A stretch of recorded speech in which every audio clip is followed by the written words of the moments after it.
Hello and welcome to Adoption Pop. We're a podcast journalist, a filmmaker, and a cultural critic burst pop culture's favorite adoption tropes. Because we're adopted. All right, Haley, I have a very important question for you. Yes. American football, Canadian football, or European football? Gotta go with Canadian football. I have my CFL jersey on. If you're viewing, you can see. I don't know if folks know this about me.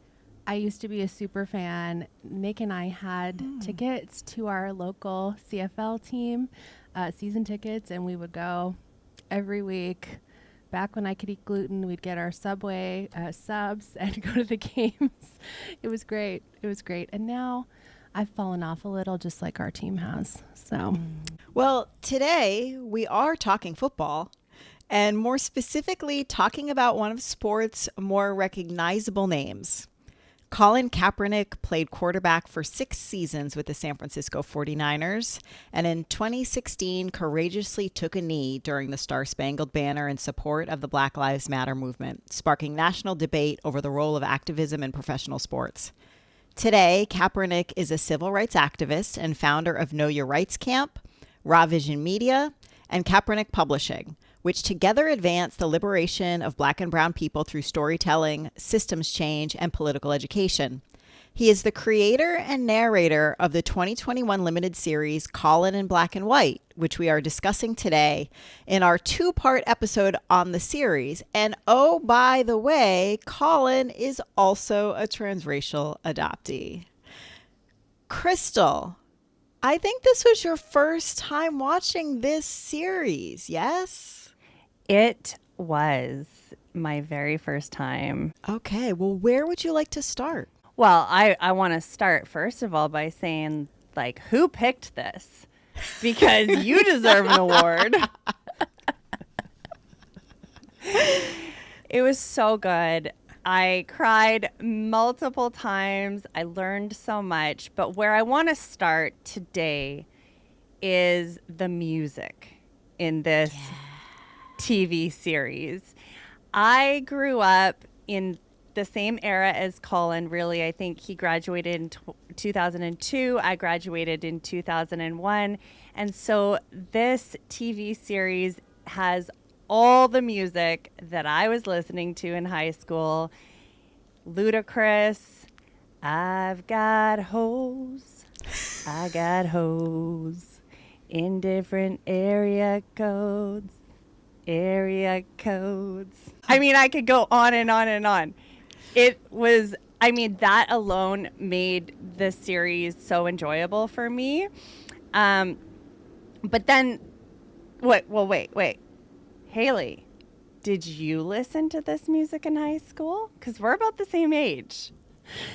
Absolutely. While my town only had country music stations, every time we went into the city, I bought all the tapes I could, then CDs later on. But yes, absolutely. This is totally my jam. I agree. Good highlight on the music.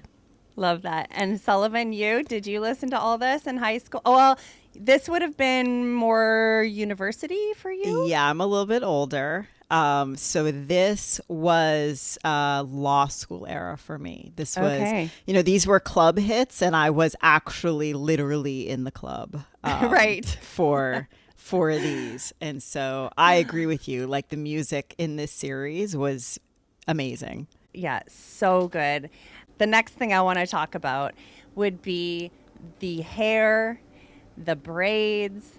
As a former hairdresser and as a former person whose mother braided my hair so damn tight that it caused so much pain for me, I could relate to Colin, and maybe I'll let one of you give a better explanation for this. This first episode reminded me of Harrison Mooney's book, Invisible Boy, in which Harrison Mooney, also a Black person, adopted into a white family, and his white family very much neglects his hair care. And there's a scene where he first goes to a hairstylist, and it's very impactful. So for folks who enjoyed watching Colin in Black and White and you haven't read Harrison Mooney's book, I'd recommend it along the same lines. Sullivan, do you have thoughts? I do, Haley. Thank you.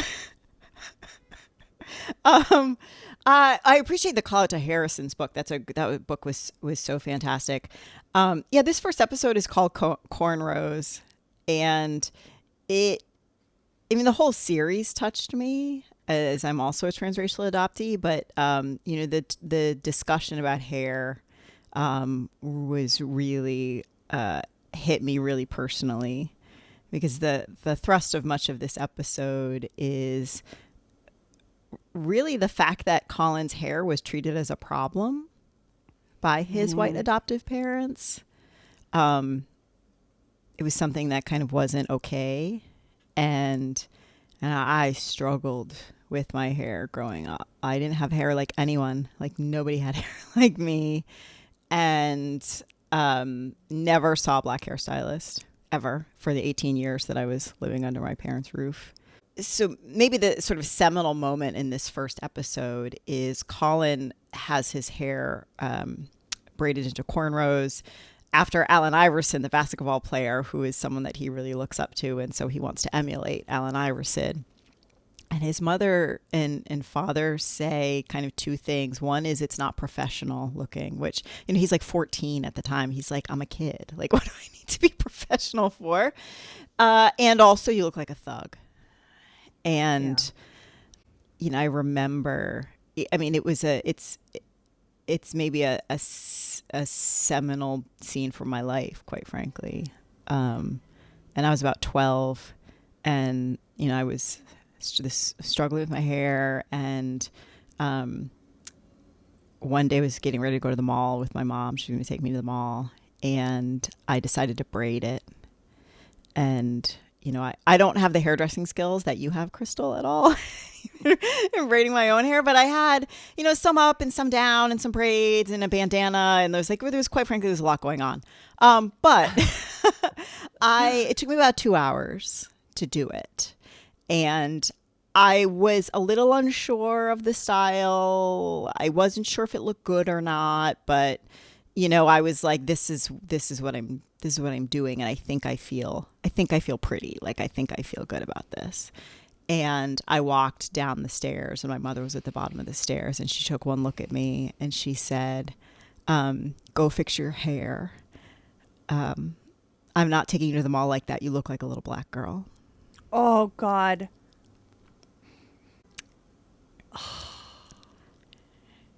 I knew that wasn't going in a good direction. But that was like a shot to my heart. Like, I cannot imagine.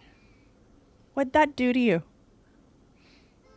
I think it took me a really long time to really understand what it did to me. Because, I'm almost 50, and I still feel it like a stab.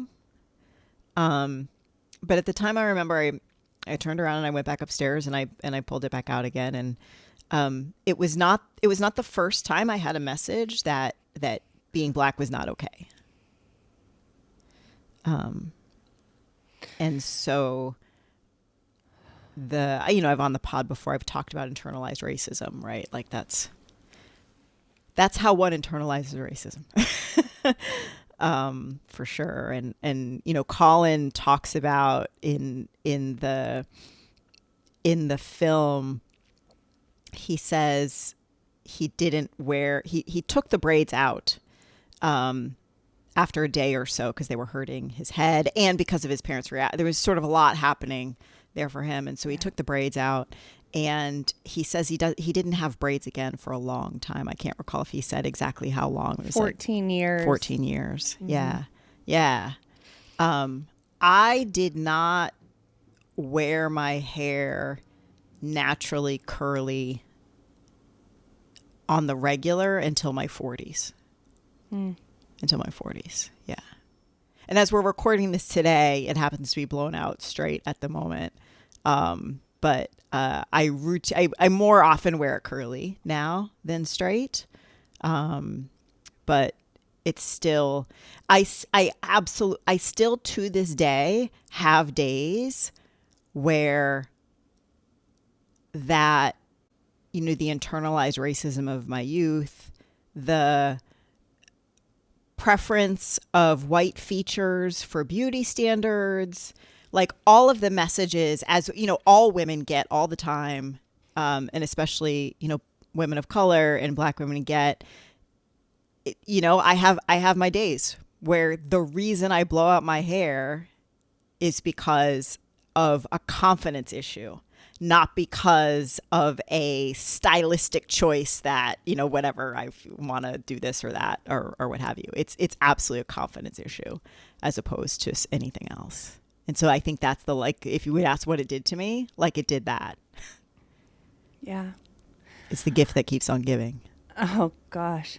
Well, and I just want to say to listeners, I went back and listened to Sullivan's episode on adoptees on last night, and I only got about 20 minutes into it. I'm going to finish watching it. But I want to encourage people to listen to it because I think Sullivan, and I'd listened to it when it had come out, and it's so jarring to hear your story and your experience of, if I may, your parents saying, you're not Black, you're not Black, you're not Black, you're not Black. And as a transracial adoptee who experienced similar things, not to that extent, I relate to the feelings that are lasting from that kind of messaging. And one thing I would say when I was watching this, the mother, when she goes and picks him up from the first time he gets his hair braided, and, you know, it doesn't take words to disapprove of something, and everything in her being was disapproving of Colin making this choice for what he wanted to do with his hair. And I think even watching it, it made me feel ashamed. Like it made me feel ashamed, like it was happening to me. And yeah, I wonder if they knew the impact it had on us, if they would do it differently. One takeaway that I hope listeners and viewers have from, you know, listening, watching this pod, and those who may have seen or will go out now and watch Colin in Black and White, is like these stories aren't anomalous for transracial adoptees.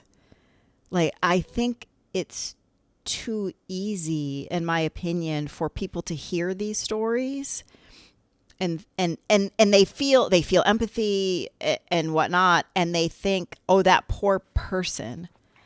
Oh, I can't believe those two adoptive parents. And I think it's really not. I think, and Haley, I would look to you because you have interviewed literally hundreds of adoptees. And I think our stories are typical. I agree. I mean, this is not my experience.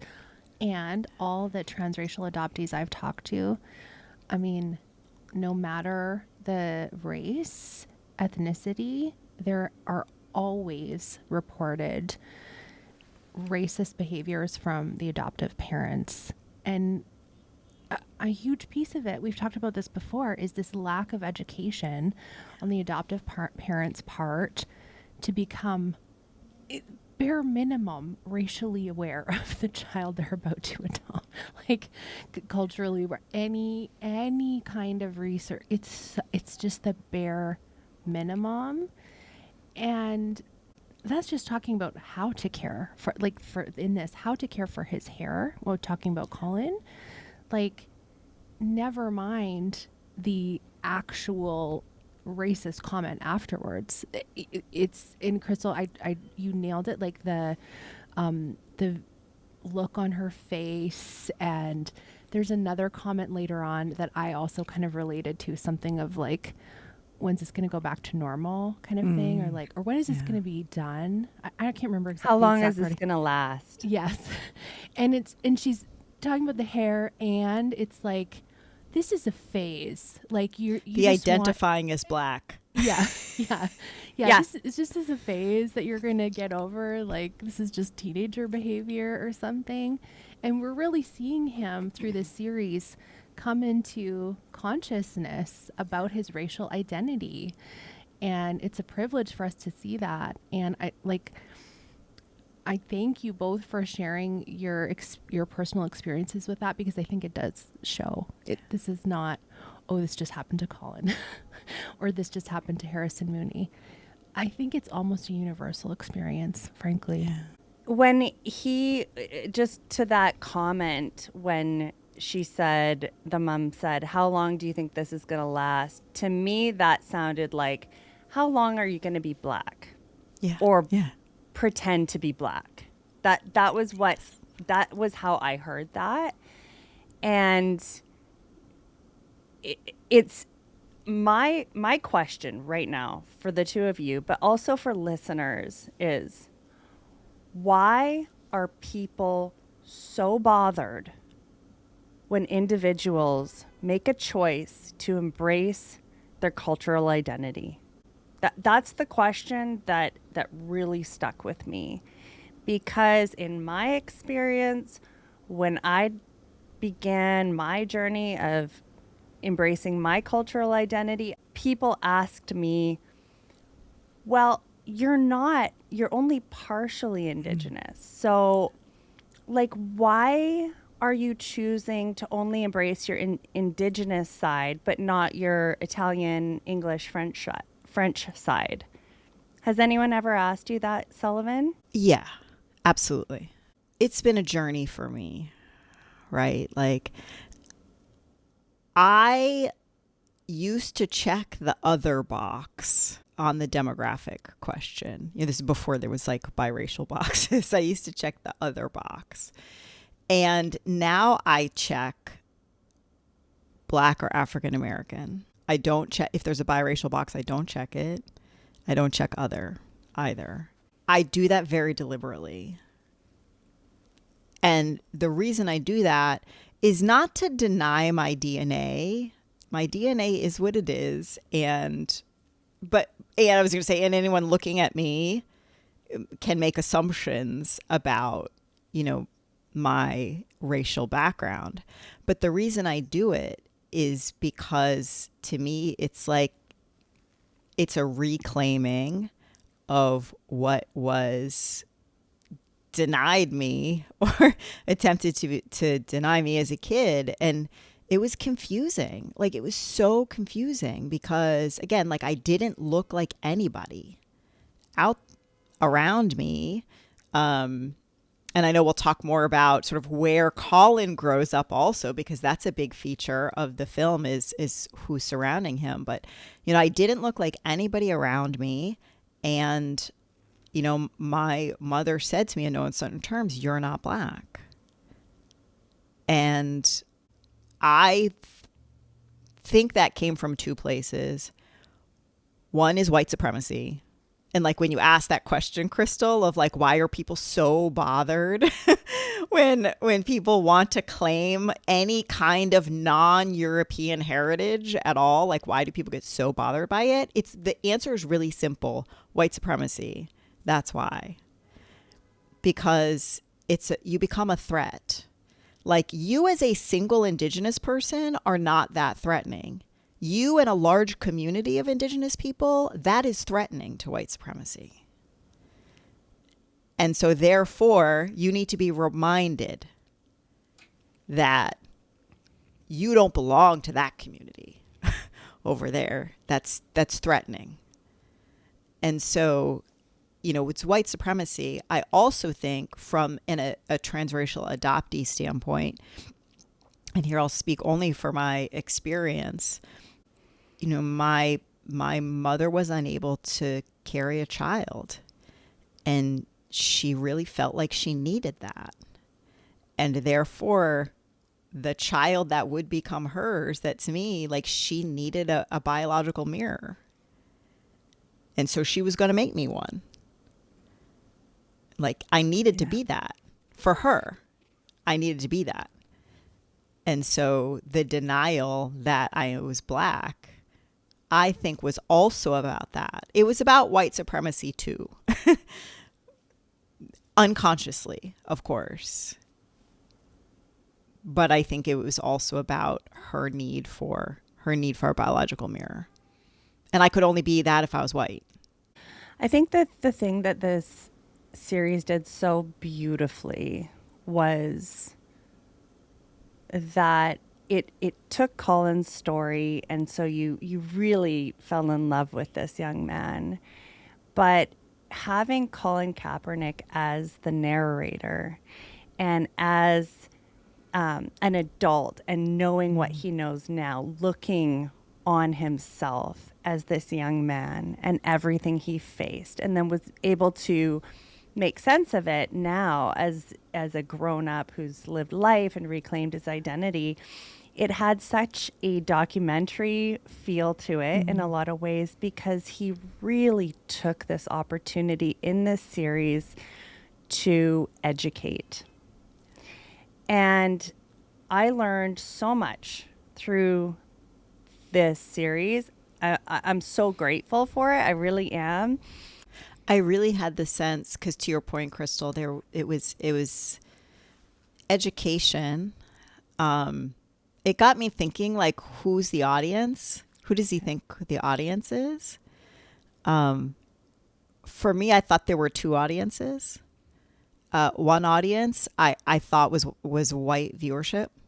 Honestly, a lot of the education, I thought, Black people know this already. Like, this is for white people, and there's nothing wrong with that at all. But I think he took great care, I think, to be talking specifically to white people. I also think, though, and this is both literal and figurative, he was talking to his younger self. Yeah. And in talking to his younger self, I think he was talking to transracial adoptees, people who didn't have parents who looked like them, who would have taught him these things, and would have surrounded him. And so that I was also really, really grateful for that, for the, young Collins and the young Sullivans and the young, there's so many of us out there. And I think also, he doesn't say this, but so maybe I'm projecting, but Haley, you used the term coming into consciousness, around his racial identity. And we use that terminology a lot when we talk about adoption, right? People realizing, perhaps they had been grown up with these messages that adoption was only positive and nothing else. And over time, they start to realize that there's a lot more layers to it, and there's always trauma involved and those kinds of things. But I think whenever you come into any kind of consciousness, I think sometimes there can be a lot of shame associated with what you thought or believed before. And I don't think he uses shame anywhere in this series.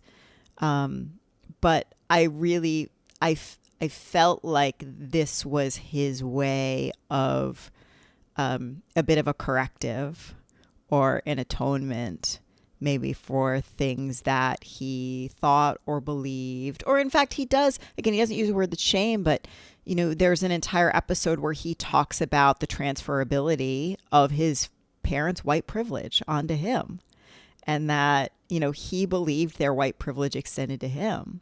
Now, I think as a child, he never would have used those. I don't think he ever would have used those words or understood it the way that we understand it now. And that was something I also really resonated with me too. Again, these are not words I learned until, well into adulthood, but this belief in white privilege. I mean, white privilege is real, but like this belief in, or I guess ignorance to white privilege. Maybe I should say that. This ignorance to white privilege that you're like sitting in when you're with your white adoptive parents. or, surrounded by when, in many times. And then when you realize that that doesn't actually extend to you, and you realize you've also been utilizing it at times without realizing it, it's super shameful. It's super shameful.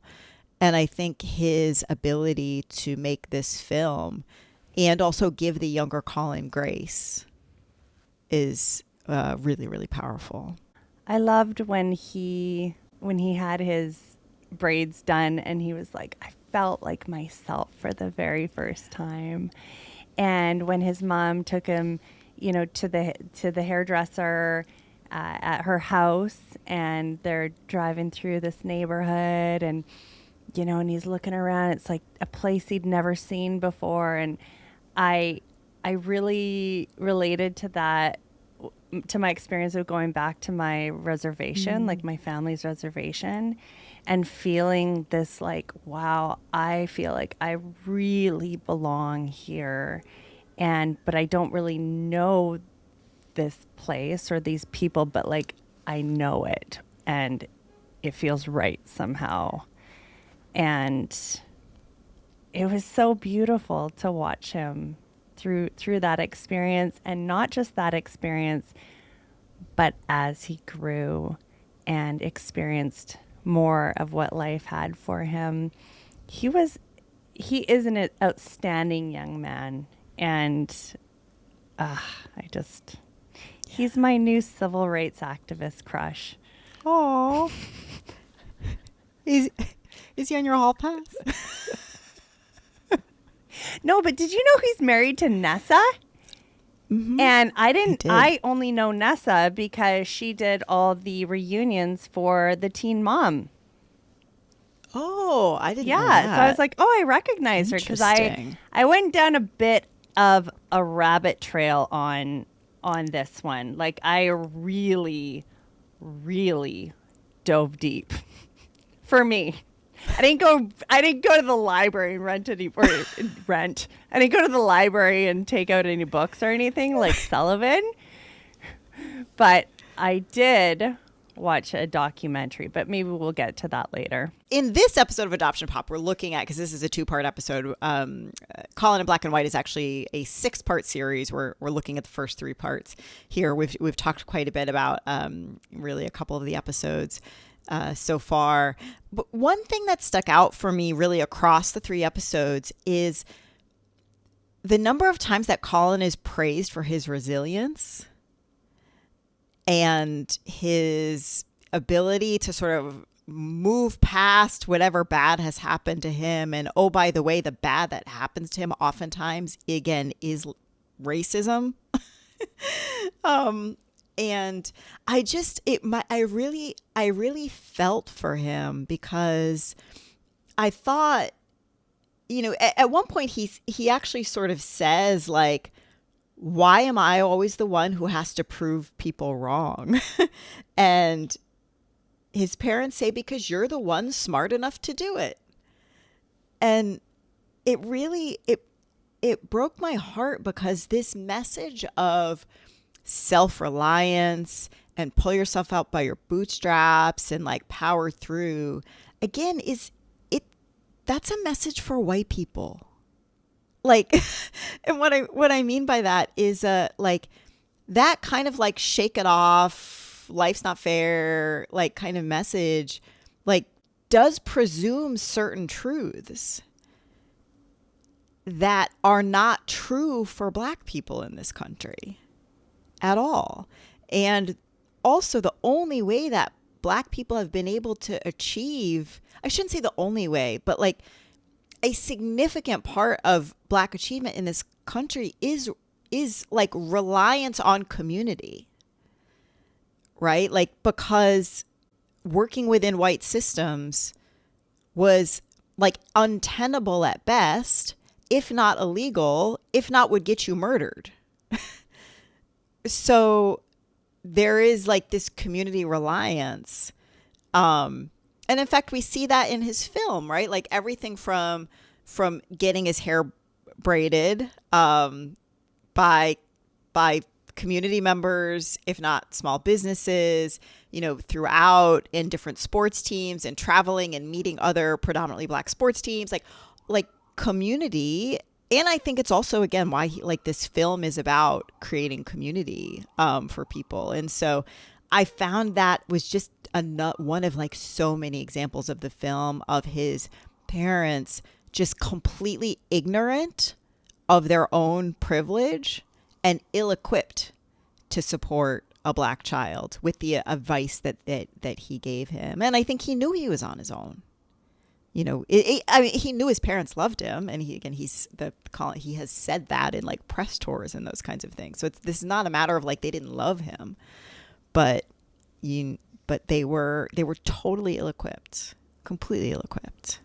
I think to relate it to the adoptee experience in totality is that if we're dropped into this new family and we have to fit in and act as though everything is normal, part of those things are us having to do things by ourselves and having to grow up faster and having to behave in a way so we don't get sent back. And I know not everyone have those feelings, but I certainly did. And I know that there's a lot of adoptees that feel like if I was rejected from my birth parents, if I don't do things the right way here, what's going to happen to me?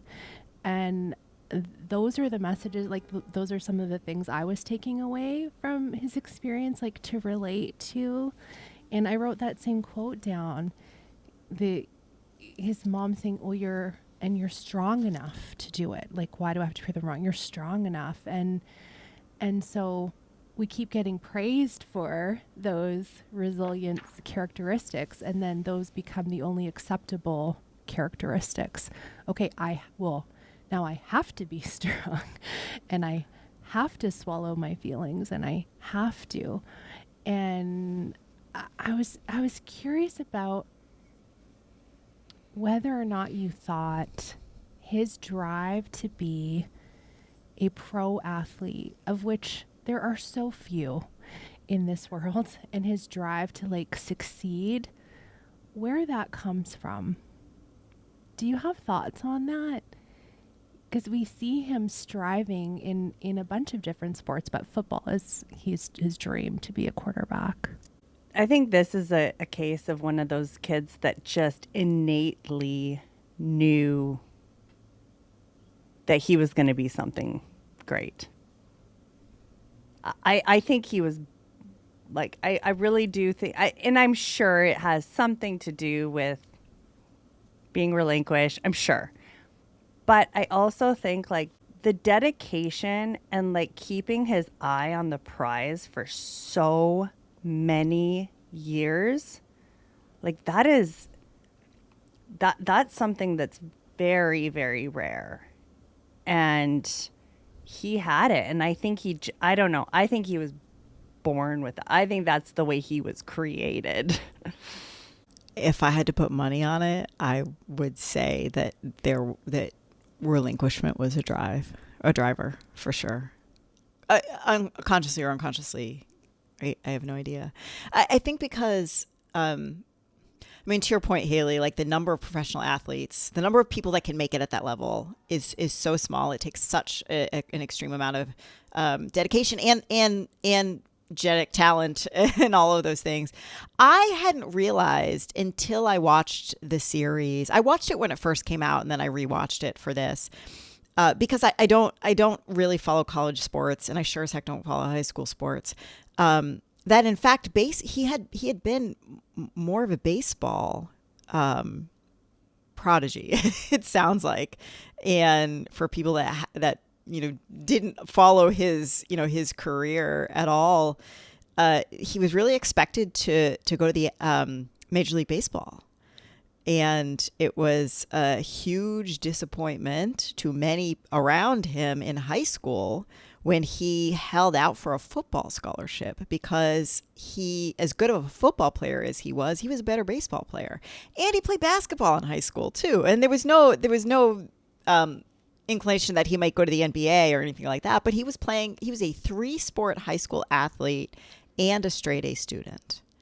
And that is a small enough, group of people, but not just a high school athlete, but good enough to play Division I sports in 2 sports. That's an astounding level of not talent, yes, but drive and dedication. Yeah, one of my favorite lines of I think it was in episode 2, was when one of the football coaches said, "You've got the arms of a malnutritioned infant." Why were all these coaches so mean? The coaches in this series, I'm like, these people should not be around kids. Yeah. I mean, yeah, okay, I get you gotta have what it takes to make it to the, and they're still kids. I'm sorry, these coaches are terrible. All the coach representation, it doesn't even matter. The ones that are like actually building skills into him, like, okay, thank you. But they're so abusive in many different ways. It made me really mad. Well, and just like that they think that they can make these decisions for somebody that's not even their child, and that their own, personal careers are riding on it, and all of that. Like it all felt very self-serving, and I don't know if Canada is necessarily quite like the States in that way. I don't think it is. Maybe with hockey, but I still don't even think so. Yeah. I don't know, Crystal. I have a friend whose son's getting scouted for volleyball. So, I mean, no, it is definitely not as hardcore. Especially, like, Colin was giving interviews to press as a teenager. Press, newspaper, TV. What? Yeah, I noticed that. Just one thing quick back to the resilience piece. I don't mean to jump around, but I want to say, as somebody who has been told that they're very resilient over and over and over in their life, that's nice and all, but I think for me, it would be nice if resilience wasn't a requirement. I remember when I first started to share what my upbringing had really been like, what it had really felt like for me. And again, like I was in my 40s and people were like, "But you're so strong." Like as if the fact that I'm strong like negates what I went through.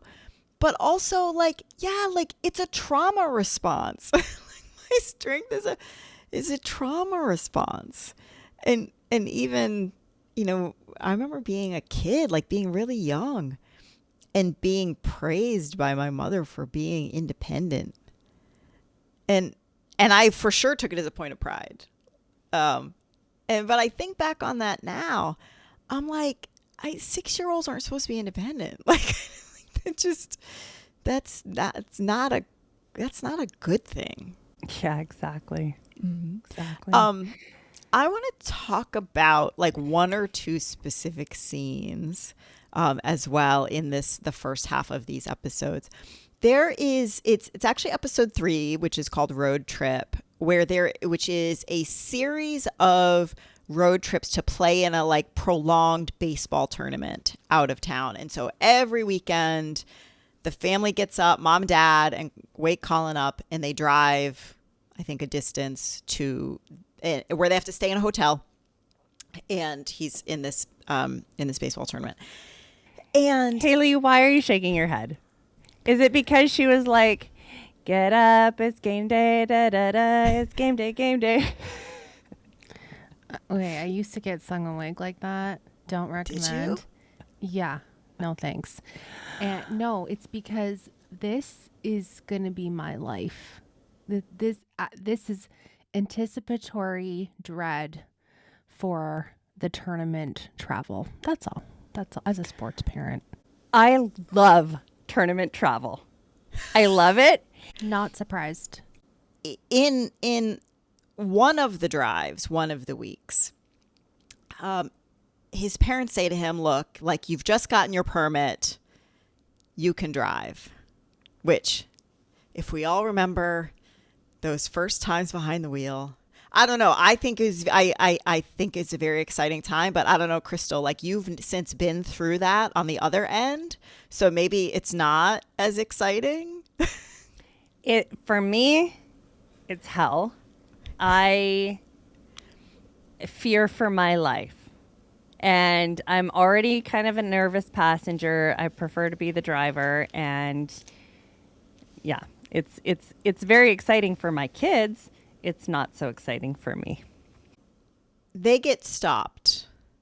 And in fact, there's a working up to this because it was, we said, there's several car trips. His father is always driving. There is always a police officer, highway patrol in the same spot with his speed gun, and always sort of waves them by until the time that Colin is behind the wheel and they get pulled over. With Colin behind the wheel, he's, of course, a very nervous, teen behind the wheel. And they ask for his permit. And in being completely responsive to this police officer's question, he goes to get his permit and the police officer draws his gun. The scene and much of this particular episode really is looking at the fact that this boy, he is a boy, he's a child, is seen by so many white people as a threat, and as a grown man, and those kinds of things. And in this scene in the car, a gun is drawn. He's visibly terrified. His parents don't seem all that scared, even though they're sitting in the car with a police officer outside with a gun drawn, which I think only goes to say that you have these white parents that it does not even cross their mind that a police officer would ever harm them, because that's not their reality. And the stop proceeds with, there's no arrest. He's sort of given a warning, nothing harmful happens. Nothing physically harmful happens to anyone, thank God. And after the police officer walks away, his mom says, she kind of laughs and she says, you dodged a bullet with that ticket, without getting a ticket. And I just, like, God, that was hard to watch. And the joke made about being murdered by a police officer. That's a reality for Colin and so many people. Was just it is hard. It's heartbreaking. It's angering. It's like there's not enough adjectives to talk about the way it made me feel to hear his mom say that. There's so many moments where his parents really do fall short, like almost what I see is like emotional neglect and cultural neglect and dismissing his feelings, even when he would have the courage to try and speak up and say why, and try and question. And I think that was one thing I really admired about him in this series, was that he was willing to ask why. I could never ask why. Yeah. Same. Ever. I was just like, oh, that's the way it is? Okay, that's the way it is. Yep. Same, Crystal.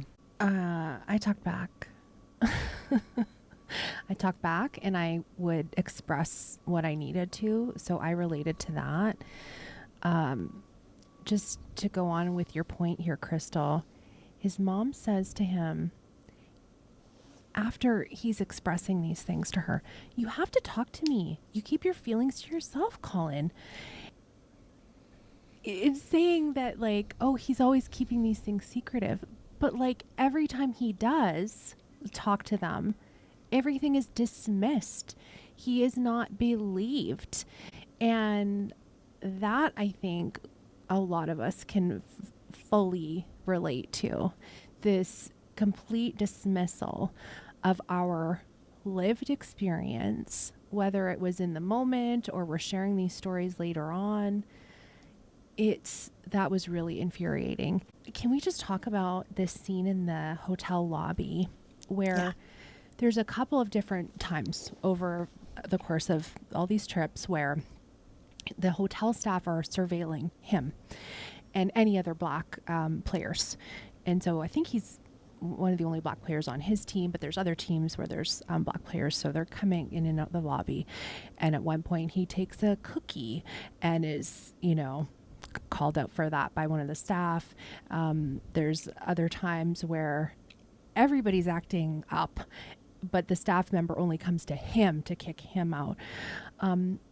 But this scene where the staff member comes over to him and she's about to eject him from the lobby, but he's with his white parents and she says, is he bothering you? And the dad... Is this man bothering you? Yeah. And the dad makes a joke about it. Like, yeah, but sort of like, there's nothing we can do about it because he's our son. Like, he just totally makes a joke out of it because he doesn't see what's happening. That Colin is being targeted because he's black and he looks like a man. He's tall, he's athletic, and just being black in that space, that's the threat for this staff member. And then they say he's adopted. And so this is what I have written down. The person says, "Oh, adopted. Of course. My church has a foster kids program. I think about getting one all the time. What country did he come from? Bless your heart doing the Lord's work." And after saying this, unbelievably, like, this was triggering. Like, this was so triggering because while I did not experience being seen as adopted visibly, this idea that your parents did this good thing and this, you're saving a kid, like, that was my experience more. His mom says, "She was sweet." And then his dad says, "She thought you were a vagrant. I told you should have shaved that mustache." They are so clueless. If anyone's like, "Oh, what a wild story. I can't believe that happened to him." Like, this happens to adoptees on the regular, growing up on the regular. I bet you both have multiple examples of this exact thing happening.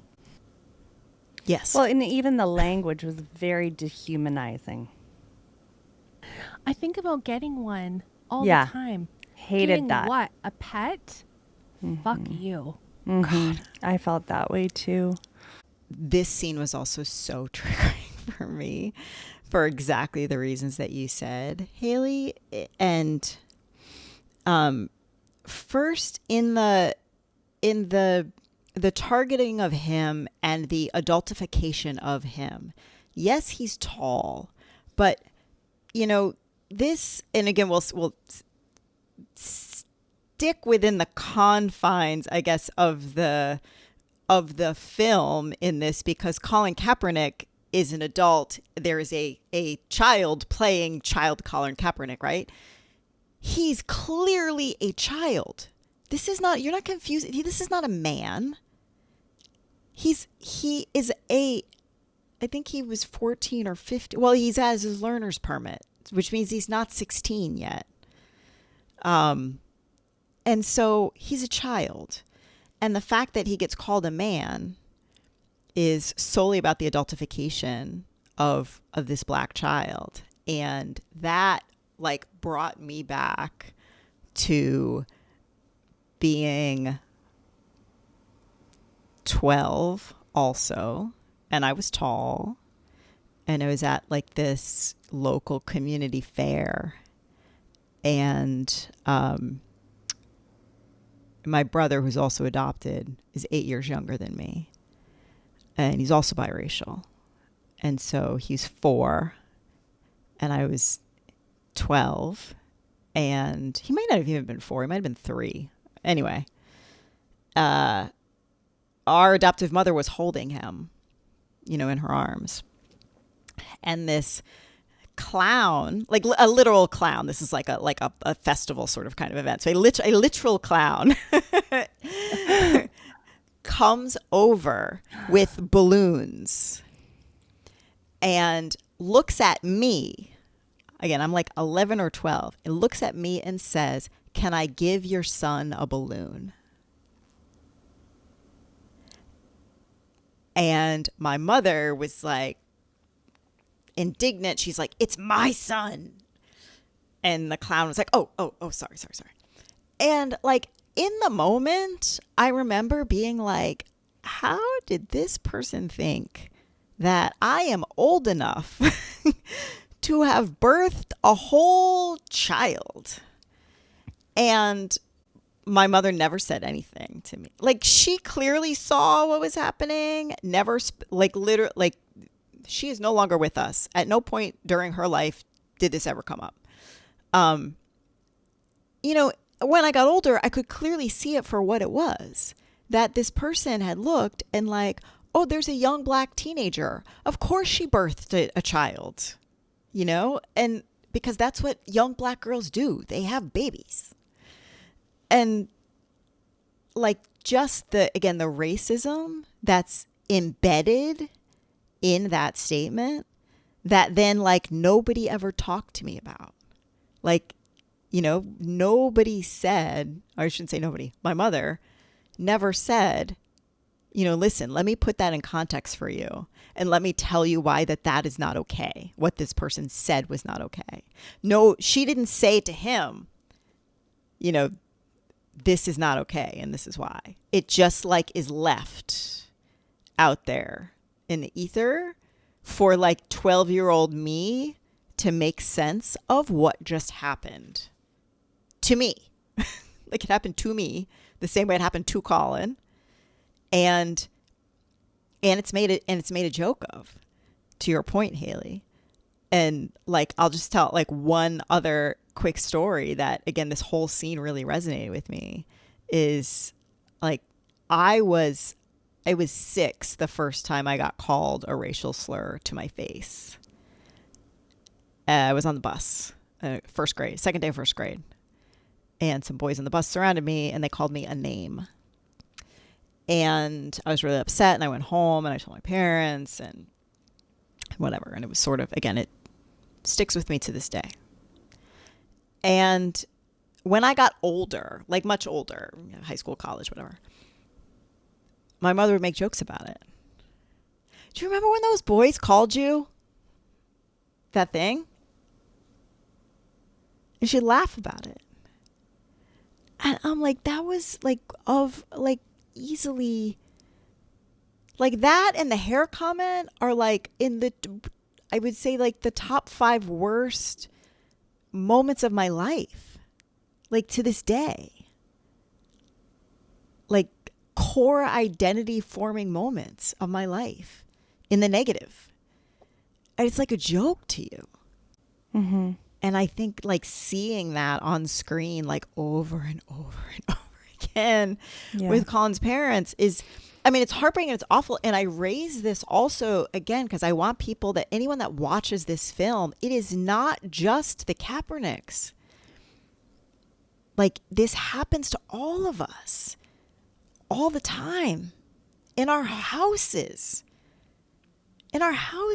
And you hear parents say, and I go, I know I'm not a parent, but like you hear parents talk about like, oh, it's my heart walking around outside of my body, and I wish I could keep them safe all the time. And like, and of course that, but like this in your whole fucking house. So like how safe is, like, I don't know that it's less safe for me outside of the house, quite frankly. Like, like this is what happens in the house.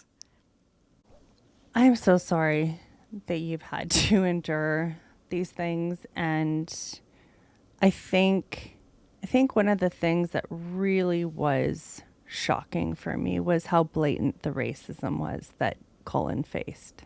Like, for somebody that has never experienced overt racism like that, I think it's easy for them to say, oh, well, they're just like making it extra dramatic for a show, or no, no.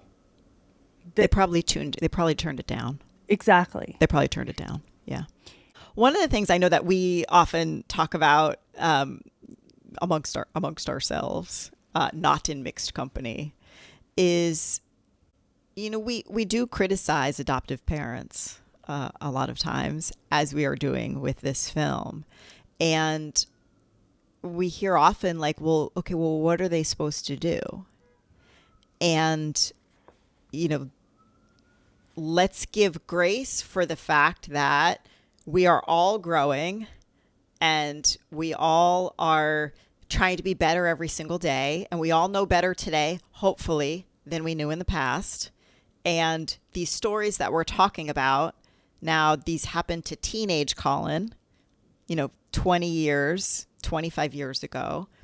And so let's leave space for, growth in his parents. And I think one thing that I found really disappointing is, when this film came out and then he published a young adult graphic novel as well that we'll put in the show notes, that really, it kind of tracks the movie quite a bit. It's just his senior year, the graphic novel, whereas the film is his high school years. And he talks about a lot of these things. And the graphic novel was released in 2023. And when he went and did press for the graphic novel, he talked about a lot of these same incidents that we're talking about here that were in the film. And, I was reading some of the press around that, and you see headlines like Colin Kaepernick calls out adoptive parents' racism as he promotes new graphic novel. And they say that he accuses his adoptive parents of racism. And I find that so bothersome for a couple of reasons. One is because, it sets up this combative relationship between Colin and his parents that doesn't appear to actually exist. In fact, Colin talked in the press about having his parents' support for work that he was doing. And so I think that, to the extent that the media wants to stir something up, but more importantly, continue to shame his parents, not that they shouldn't be ashamed, but setting up a situation where for them, it seems more important to protect their own vision of themselves than it is to take ownership for what they've done. And we'll never know what private conversations have happened between Colin and his parents. We'll never know, nor are we entitled to know that either. But in the press, they came out to support his work around Black Lives Matter, specifically as it resulted to, protests during the Star-Spangled Banner. They came out publicly and talked about their support of him. And I couldn't find anything where they talked publicly about their portrayal in this film or the book. And to me, and again, this isn't me or my story, so it's very easy for me to say what I'm about to say. But to me, it's a really sad lost opportunity for adoptive parents of a very high profile person who appeared to have no problem waving the Colin Kaepernick flag when he went to the NFL, or when he was getting scouted by D1 baseball coaches and whatnot, saying, this is our son, that suddenly when he points to something that they did wrong, of which all parents everywhere have done things wrong, that they choose to remain silent. And I think in my experience that they are, that route, I think, is it's a privileged one, and it's an unfortunate one, because when we talk about adoptive parents who say, I didn't know, but now I know better, and we've said this on the pod before, so what are you doing about it? These parents had an opportunity to be a model for white adoptive parents, to say, look, we made mistakes in the past, and these are and we love our son, and these are the mistakes that we made. And other white adoptive parents, like, you can avoid those mistakes in the future, or you could atone for those mistakes, and here's how. And they've chosen not to do that, at least publicly. And again, like, that's their prerogative. They don't have to. But I think it makes me sad. It feels to me like a lost opportunity. We have so much more to get to, and with Colin in black and white, but we have to save it for part 2. Adoption Pop is podcaster Haley Radke, filmmaker Crystal Park, and cultural critic Sullivan Summer. In researching this episode, we relied on the National Association of Black Social Workers' 1972 position statement on transracial adoption, Change the Game, a graphic novel by Colin Kaepernick, Eve L. Ewing, and Orlando Casado, and Matt Foster for CNN. Colin Kaepernick calls out adoptive parents' racism as he promotes new graphic novel. In the show notes, there are further resources for transracial adoptees and their parents, so please make sure to check them out. If you like what we do, drop us a rating on your podcast app, find and follow us on Instagram and TikTok, and let us know what you want us to cover in future episodes. Tune in next week for part 2 of our discussion about Colin in black and white, only on Adoption Pop.